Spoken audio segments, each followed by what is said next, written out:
কর্মজীবন থেকে অবসর নিলেন কাছাড় জেলার কাটিগড়ার বাসিন্দা দক্ষিণ করিমগঞ্জ অঞ্চলের ঘোগড়াকুনা পাবলিক হাই স্কুলের প্রধান শিক্ষক প্রদীপ মালাকারের। মর্মাহত সতীর্থ মহল সহ এলাকাবাসী। পিচপড়া ঘোগড়াকুনা অঞ্চলের শিক্ষার প্রসারে প্রয়াত প্রধান শিক্ষক বীরেন্দ্র মালাকারের হাত ধরে গড়ে ওঠা শিক্ষা প্রতিষ্ঠানটির সূচনা লগ্ন থেকেই যেসব শিক্ষকদের ভূমিকা ছিল, প্রদীপ মালাকারও ছিলেন এদের মধ্যে একজন।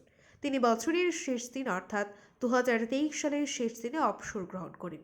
তাই 2024 সালের নববর্ষের প্রথম দিন একদিকে নববর্ষের আনন্দ উন্মাদনা, ঠিক সেই সময় ঘোগড়াকুড়া পাবলিক হাই স্কুলে বিষাদের ছায়া।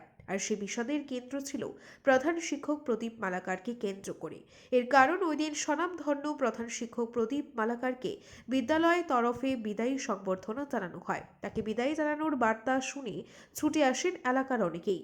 ছিলেন ওই বিদ্যালয়ের একাংশ প্রাক্তন ছাত্ররাও, ছিলেন বিশিষ্টরা।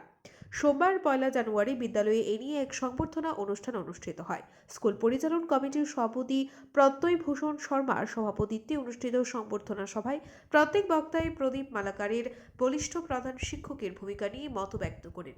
সঙ্গে আগামী দিনের সুস্বাস্থ্য ও দীর্ঘায়ু কামনা করেন তারা।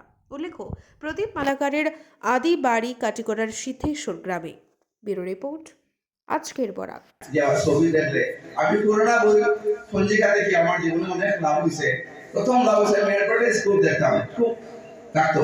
আমি আমার ব্যক্তিগত জীবনে যখন প্রথম জীবনে যখন আমার কর্মসংস্থানে লাগে তৈরি যখন আমি ডাক্তারি শিখতে আসলাম, তখন এই পঞ্জিকা দেখে আমি একটা বই এনেছিলাম এবং আজকের দিনে প্রথম বইটা খুব ভালো লাগতো না, কিন্তু শেষ দিনে এই বইটা আমার খুব ভালো লাগতো এবং এটাই আমি হয়তো এখানে স্কুলও শিক্ষক হয়ে পরিচিত, কিন্তু এক সময়ে আমি এখানে পরিযাত্রী ছিলাম। আমি ওই গ্রামে আমার পরে পরিণামক হয়ে আমি তো শিক্ষক, আরে ওই স্কুল শিক্ষক হয়েছে, এরা হয় না হইতে পারে না, এই তো ডাক্তার এরকম ঠিক এরকম করছে।